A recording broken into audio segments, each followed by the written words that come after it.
Adelaide came alive this week. 5 days of fashion, design and inspiration. Welcome to my 2025 Adelaide Fashion Week recap. From glittering runways to creative workshops, late night parties to sweet moments, it was a celebration of style in every form. Now let's begin with day one. Today is day one of Adelaide Fashion Week. For day one, I only had a little bit of the morning to just suss out what was going on. I spent a bit of time in Rundle Mall. I couldn't attend any shows for today. First, I stopped by the Maya building just to have a look around. The place features a stunningly high ceiling. It has so many shops, not only Maya, but also other shops around as well. I almost went to Maya, but I was running short of time, so I went to my set shop I needed to go to. And here we are at W Cosmetics. I ran out of a few of my skincare stuff. I went to the Cosrx section. Their skincare is so damn good. Then I got distracted by CanMake. I had a look at their nail polishes. I got my skincare refills and bought nail polish colours. Now, it's time to talk about the outfit. The coat is a mohair coat with a blue fox collar. It's a vintage coat that was made in England. The top is actually meant to be a sportswear top. The wide-legged pants in taupe are from Adelaide Fashion. The leather bag is actually from the Aldi special buys early this year because it's such a durable bag to have, especially when you're carrying a laptop, headphones, etc. Day two is here and this is my outfit. I am wearing a bitey top, a skirt that I made from thrifted denim, black heels and a Cooper hat, a leather bag and a denim jacket for when it gets cold. The first stop was Van Brussel, a one-of-a-kind brand that sells high-quality and elevated streetwear designs. They showcased their highly anticipated spring-summer collection, which had amazing pieces. Some of my favourite pieces was this dark green denim skirt and this asymmetrical top that paired beautifully with the skirt. A beautiful sheer lace dress that would look lovely with a black slip dress underneath. My absolute personal favourite of this collection was definitely the exposed raw denim seam vest and pants set. It is such a cool take on a classic work attire silhouette turned into streetwear from the denim and the raw exposed seams. Van Brussel also currently have their autumn-winter items on sale too, and these pieces are just as elevated as their new collection. From timeless coats that will never go out of fashion to a stunning silver denim tiered skirt. I absolutely adored the Vanguard midline trench. It is so unique. The shop was beautifully decorated and we were welcomed with sparkling pecorino and a handcrafted felt eucalyptus and wattle leaf, as well as a card for a quick look at the new spring-summer collection and their previous autumn-winter collection. I was lucky enough to meet the owner, Rachel Van Brussel. Hearing the background of the brand was so inspirational. They purchased designer dead stock fabric, which is fabric no longer used by brands and could otherwise go to waste. Van Brussel is able to use this fabric and produce beautiful and high quality designs. This aids in preventing dead stock fabric that would otherwise be going into waste to have a second chance of being turned into a garment and being worn for years to come. I went to Sol Rooftop for the Pearl Jewellery Workshop and was welcomed to a limoncello drink. This workshop was run by Fence Sitter and they also showcased a stunning array of rings, earrings, necklaces and bracelets for sale too. I was the last one not seated and there was luckily one seat left. Now, I'm a crafty person, so once I started to make a pearl necklace, I was in the zone. The workshop thankfully had these instruction cards which were super helpful with diagrams and descriptions for how to make a necklace step by step, and once I got my head around it, it was actually really easy to do. So, for my necklace, my inspiration was Princess Buttercup from The Princess Bride. I've loved her necklace and always wanted one like hers for years.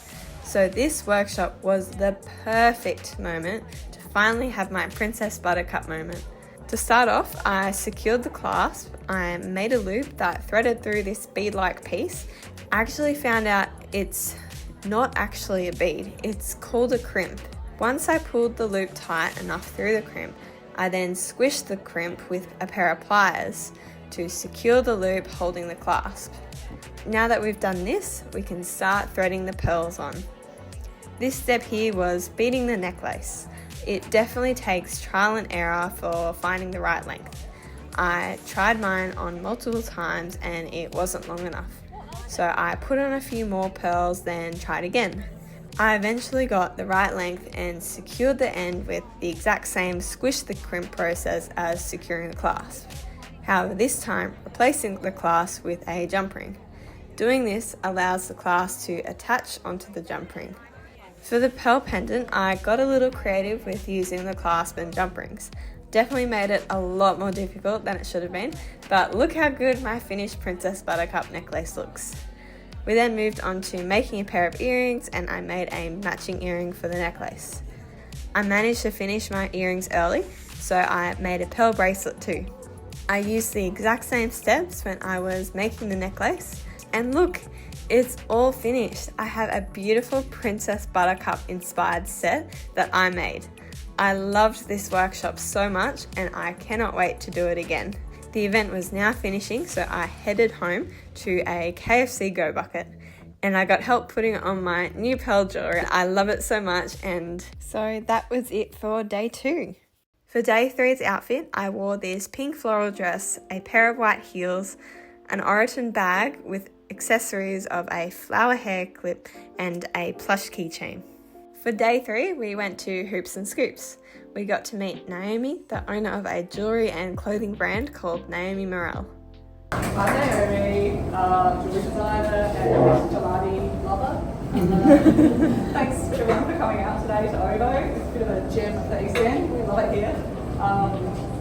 These guys share our sort of affinity for drinking colour palettes and just treats and stuff in general. So we thought it was a fitting spot to bring you guys to talk about jewellery. She talked about how she takes inspiration from real-world objects such as gelato scoops and then transforms them into beautiful jewellery, like these scoop-inspired hoops or these beautiful-looking strawberries. Speaking of gelatos and strawberries, this special strawberry cheesecake gelato was so delicious. It had a topping of cream and flakes of gold on the top. On the side in the metal package, there was a wonderful surprise of butter that tasted like mango sorbet. I mixed them both together and it was absolutely divine. It was lovely listening about Naomi's jewellery and design process.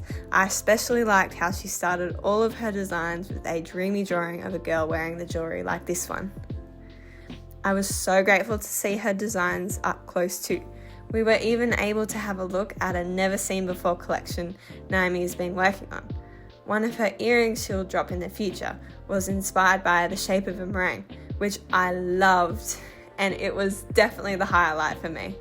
After Hoops and Scoops had finished, we went around the corner from Ovo to the Naomi Morel studio and got to try some of the other beautiful pieces they offer there. I even got to try on the meringue earrings, and they were so amazing. We then went to the Snit House for dinner and had a pizza, cheesy garlic bread, and a chicken schnitzel to share. I headed in the city for a morning runway show presented at 2KW Rooftop Bar by One Rundle Trading. I had to go up an elevator all the way to the top. I got welcomed to a lovely entrance and beverage on arrival. Then I went outside and the view, oh my goodness, the view and setting was gorgeous. All the chairs had gift bags which were available for each guest attending the runway. It was a beautiful sunny day as well and provided a picturesque view of Adelaide and North Adelaide too. Side dishes were provided, which I was salivating for. They were all very delicious too. I can't remember the names for them, but here's what they looked like. This one was like a crunchy bread with cream and salmon eggs on the top. This one was watermelon and prosciutto. And this one was a rice trip with, I think, guacamole like paste and tomatoes and onion. After we had some appetizers, we had a warm welcoming and it was then time for the runway show to begin.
After the show was over, we all talked to each other and I got to meet some wonderful people there too.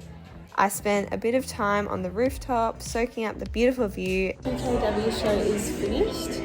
The next show I've got on is the handmade runway. That's in the evening tonight. It's the evening now and we are now back in the city. I have my trusty tripod hanging off the strap inside my coat. This time we were going to the loft at the Richmond to watch the handcrafted runway.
After the runway was presented, everyone mingled together. On the curtains, they had displayed Fashion Week moments. I went outside to enjoy the lovely evening. The chairs at the loft were so soft and luxurious. They were quite comfy to sit on too. After some time, the venue was starting to shut for the night and we all left to go home. I didn't eat for ages, so a go bucket of KFC was very welcomed. For day 4's outfit, I wore a corset style bodice, cream coloured pants, white platform heels and a Kubra hat with the Oroton bag I used for day 3. And of course, we should mention the coat. I got so many compliments for just the coat for this look.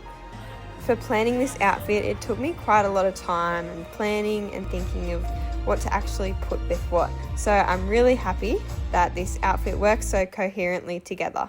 Day 5 was the last day of Adelaide Fashion Week. I headed over to Hotel Alba to celebrate the week at the SA Fashion Week wrap party. Hotel Alba is such a lovely setting. We were welcomed with lemon cellar beverages. Everyone was so friendly and welcoming here. I also caught up with some lovely people that I met early in the week. The party was such a fun time. I stayed pretty much until closing time.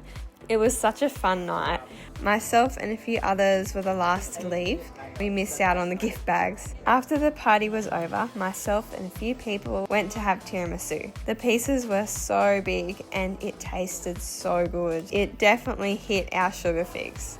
We then went to get, you've probably already guessed, it was a KFC Go Bucket. For day 5's outfit, I wore this white lace dress, white heels, and the same white Oroton bag that you've seen previously, and my pearl jewellery that I made at the Pearl Jewellery Workshop. Day 5 has finished, so let's go through all the gifts that we've received. Van Brussel gave 2 cards and a gift. At the workshop, I made a necklace, bracelet, and earrings. At Hoops and Scoops, I got 2 lots of everything, a print of Naomi's drawings, style inspiration, a memento and a coupon. I got 2 different prints too. From 2KW, their gift was a menu of runway looks, gift cards, salt and vinegar seasoning, hair moisturiser and Prosecco. We missed out on a gift bag at the party, but I did grab a Star magazine and some flowers. I'll make a short showing what's inside the gift bag once I get it. And just like that, Adelaide Fashion Week for 2025 comes to an end. 5 unforgettable days of creativity, confidence, and connection. And even though I went to most of the events on my own, I had the best time soaking it all in. Thank you so much for being here and sharing this moment with me. If you enjoyed watching, feel free to like, subscribe, and let me know what your favourite moment was below. See you in the next one.